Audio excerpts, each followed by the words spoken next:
Mungkin hadirin sekalian tidak ingat atau bahkan tidak tahu bahwa pada tahun 2018 di kampus kita tercinta ini ada seorang mahasiswa yang bunuh diri di dalam kampus di tengah hari. Bahkan salah satu teman saya merupakan saksi mata kejadian tersebut. Bila Anda mencoba mencari beritanya sekarang, mungkin agak sedikit sulit untuk ditemui. Karena memang berita tersebut cukup menggemparkan dan membuat syok semua orang, termasuk saya.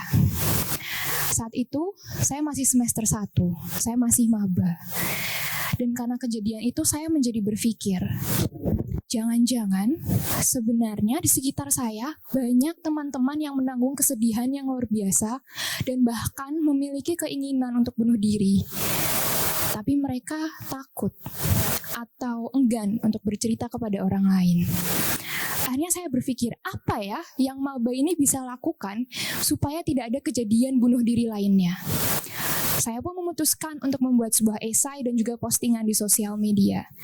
Saya mencoba untuk membaca banyak referensi dan juga mencoba untuk menginterview teman-teman saya, menanyakan pendapat mereka mengenai kejadian tersebut, dan saya menanyakan satu pertanyaan penting.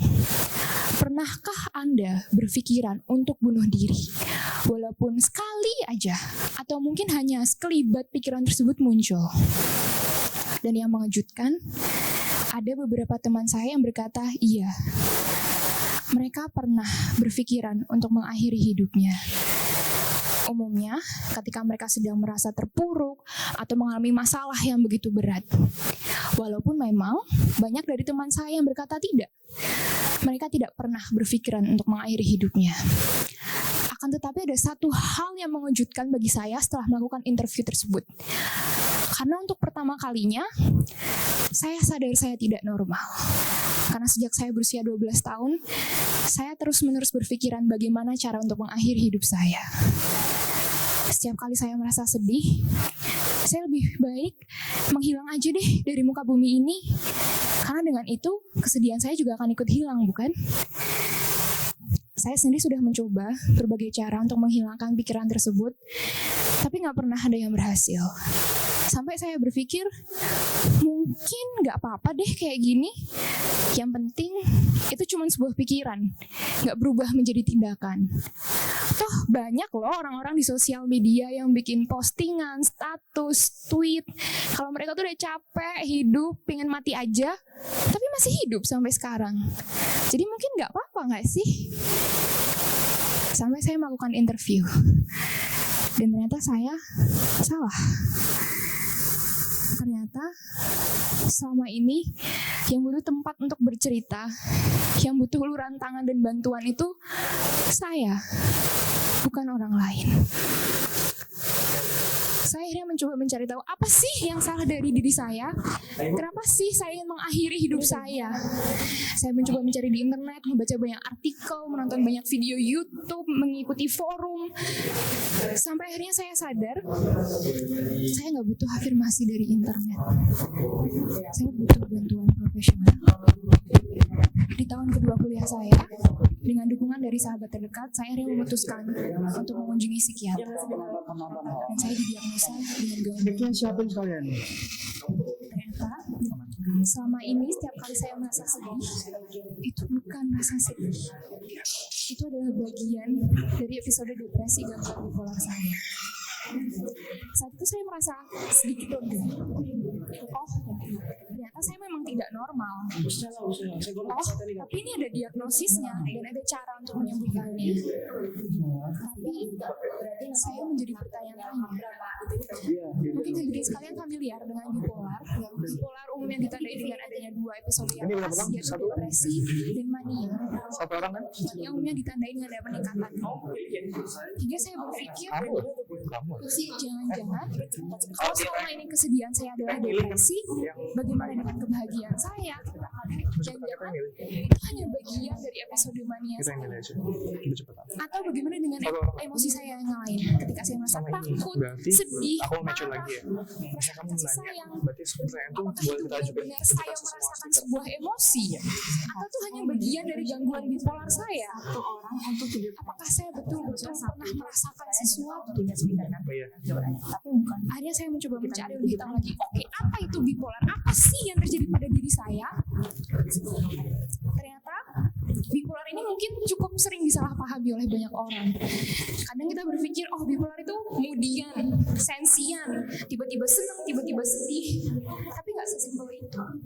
Bipolar ada masa ketika kita merasa naik atau mania, dan juga ada masa ketika kita turun atau fase depresi. Kedua fase tersebut bisa terjadi dalam waktu yang singkat atau butuh waktu beberapa lama. Bisa berminggu hingga berbulan-bulan merasakan episode mania, berbulan-bulan merasakan episode depresi. Ini kan kamu nanti sebelum udah masuk ke sini, Kebahagiaan saya, rasa excited saya ada sebagian dari episode mania saya. disediakan Iya. situ Tapi ternyata bukan selalu negatif. Karena yang unik dari bipolar adalah di antara episode yang naik dan turun terdapat titik tengah atau titik kestabilan, di mana seseorang tidak merasakan episode mania ataupun depresi. Dan ternyata Kita nanti masuk ke orang psikologi tadi. saya itu Ini adalah dari sini sama-sama. saya capai. Kayak tadi aja. Saya harus mempertahankannya selama mungkin. Tapi terus saya bingung, nah gimana caranya untuk mencapai titik itu? Saya aja nggak tahu loh apa itu kesedihan selama ini. Gimana caranya? Akhirnya saya baru tahu bahwa ternyata emosi kita ini secara sederhana hanya dibagi menjadi dua. Duta. Emosi Itu kelihatan positif kalau gitu dan di emosi video. negatif. Contoh emosi positif, rasa bahagia, rasa syukur, rasa kasih sayang. Dan emosi negatif contohnya adalah rasa sedih, rasa takut, rasa marah. Dan ternyata yang perlu saya lakukan adalah menjaga agar kedua emosi tersebut tetap seimbang. Saya harus menjaga keseimbangan neraca emosi saya. Mungkin kita semua berpikir, oke, kalau mungkin neraca emosi kita berat di emosi negatif, itu pasti membawa masalah. Dan itu yang terjadi pada saya. Sulawesi. Selama bertahun-tahun saya nggak sadar bahwa neraca saya ini berat di emosi negatif. Saya terpuruk dalam kesedihan, hingga saya lupa masalah saya yang sebetulnya itu apa. Yang penting saya sedih aja. Padahal ternyata emosi negatif Ini satu ini harusnya dipakai Mariam. emosi negatif ini ternyata muncul karena reaksi kita terhadap suatu masalah yang ada. Kalau misalnya ada orang yang jahatin kita, ya kita marah. Atau mungkin kita ditinggalkan oleh pacar, ya kita sedih. Dan itu wajar ternyata kita merasakan hal-hal tersebut. Akan tetapi dengan adanya emosi tersebut, kita akhirnya bisa merasakan lebih tenang. Setelah kita sedih, setelah kita marah, kita tenang akhirnya.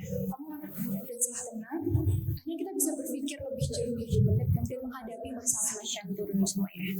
Tetapi dahulu saya malah menggunakan semua emosi negatif itu untuk lari dari masalah ini. jadi tuh waktu Q&A Saya memilih kita banget angkat kursi dulu daripada menghadapi masalah ini. Masya udah turun Lalu bagaimana dengan emosi positif? Kalau neraca emosi kita berat sebagai emosi positif, emang masalah? Kan bahagia. Apa sih salahnya bahagia? Kadang kita lupa kalau belum tentu semua kebahagiaan yang kita rasakan itu benar. Kadang kita pura-pura bahagia. Karena kita tahu ada banyak sekali masalah yang ada dan kita nggak mau menghadapi itu semua. Kita nggak mau sedih, kita nggak mau marah, kita nggak mau kecewa. Biarin aja menumpuk di belakang. Yang penting kita bahagia dulu, yang penting kita sedih dulu di hadapan Tuhan. jadi ini random aja Sampai akhirnya aku balik lagi ke speaker emosi negatif yang berhenti di belakang. tapi yang duluan apa sesuai urutan gitu aja apa sesuai urutan ini Dan Bu Novi dulu dia belum iya Bu akhirnya emosi kita yang mengontrol kita. Oleh karena itu penting sekali untuk menjaga keseimbangan emosi ini. Penting sekali untuk sadar akan keseimbangan tersebut. Oke, lalu bagaimana caranya untuk menjaga keseimbangan itu? Saya sendiri membutuhkan bertahun-tahun dengan bantuan psikolog dan juga obat-obatan dari psikiater. Akan tetapi ternyata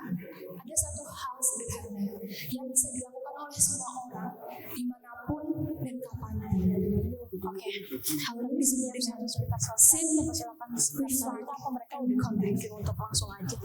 kita seringkali mencoba untuk berkoneksi dengan orang lain Udah conditional. sampai kita lupa caranya untuk berkoneksi dengan diri sendiri. Cara sederhana ini dimulai dengan sebuah kursi. Ya, asik. Ambil sebuah kursi dan duduk. Bila Anda yang mengambil cermin juga boleh. Setelah duduk, tarik nafas dan hembuskan.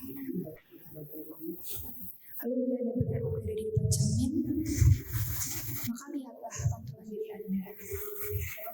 Lihatlah emosi yang Anda tampilkan pada dunia. Lihatlah ekspresi diri Anda. Dan coba bercengkrama dengan diri Anda sendiri. Halo, apa kabar? Kamu baik-baik aja? Coba deh cerita. Dan kadang hal ini sulit untuk dilakukan karena kita tahu kita sedang menghadapi emosi dan mungkin trauma-trauma yang kita hadapi, dan juga kadang nggak bisa selesai dalam sekali duduk. Bahkan kadang kita nggak bisa ngelakuin hal ini sendirian. Kadang kita memang butuh bantuan profesional, entah psikolog, entah psikiater, untuk membantu diri kita berkoneksi dengan diri kita sendiri.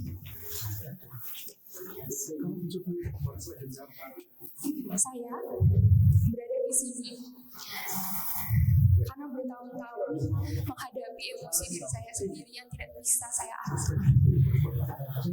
Saya sendiri mengalami ketidakseimbangan emosi selama bertahun-tahun.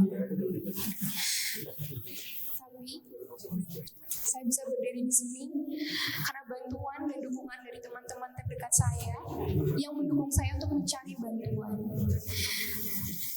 Bahkan dulu saya berpikir bahwa mungkin usia saya akan berhenti di 16 tahun. Karena setelah itu saya sudah tidak melihat masa depan lagi. Tapi dengan bantuan teman-teman saya bisa berada di sini. Dan saya ingin membalas kebaikan teman-teman saya. Saya ingin mengajak hadirin sekalian untuk setidaknya cobalah untuk sit, reflect, and reconnect with yourself. Dan bila Anda tidak mampu untuk melakukannya sendiri, maka carilah bantuan profesional. Dan saya tahu mencari bantuan profesional tidak mudah. Stigma dan judgment akan terus berdatangan. Bahkan faktanya ini adalah untuk pertama kalinya saya terbuka mengenai gangguan bipolar saya, karena saya tahu sejak detik ini stigma, hujatan, judgment akan datang pada saya. Tapi saya ingin membalas kebaikan orang. It's okay to not be okay. Sedih itu nggak apa-apa, marah itu nggak apa-apa, wajar kok kita sedih dan marah. Apalagi kita merasa bahagia. Yang nggak apa-apa adalah memiliki ketidakseimbangan emosi, dan kita sadar akan hal itu, tapi kita nggak berbuat apa-apa. Cobalah cari bantuan bila Anda membutuhkannya. Cobalah bercerita kepada orang lain. Terbuka mengenai apa yang terjadi pada diri Anda, bukan menunjukkan bahwa Anda itu lemah, Anda itu nggak mengenal diri Anda sendiri. Tapi itu menunjukkan Anda tahu